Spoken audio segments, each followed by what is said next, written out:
Hi, everyone. I'm Andrea Trank, and I'm starting a new series called What Would Andrea Do? So why would you want to know what would Andrea do?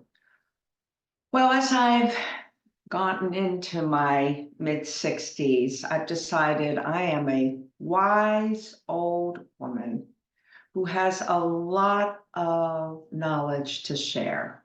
And I get asked a lot of questions all the time. What would you do if you have cramps? What would you do if you have a persistent cough?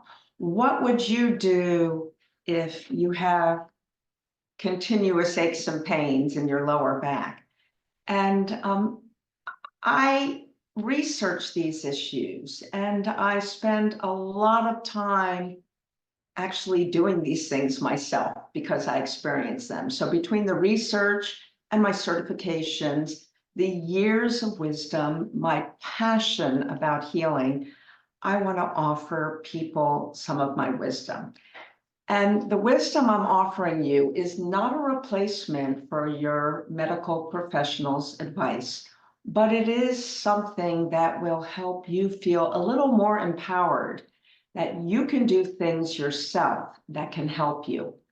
So here is the first one of these. This one is about, what do I do if I have a stomach ache or cramps? And it's not anything in particular. It might be based on your menstrual cycle. It may be chronic IBS, so every evening your stomach feels bloated and you are doing a lot of things to help your health, but you still get it every night.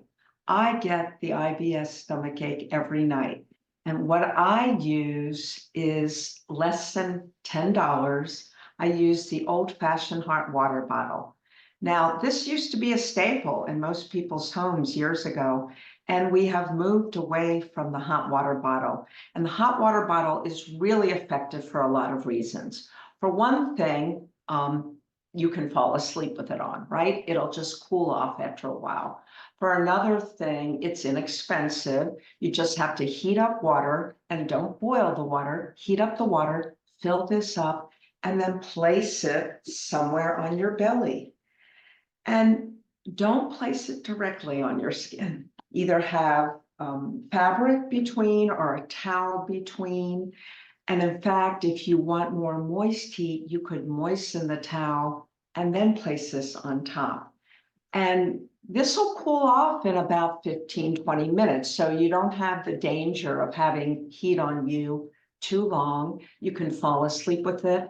So why is heat so effective? Heat does a few things. It basically draws the blood, the freshly oxygenated blood, to the area, and it opens up the channels that the blood flow through. It's incredibly comforting too.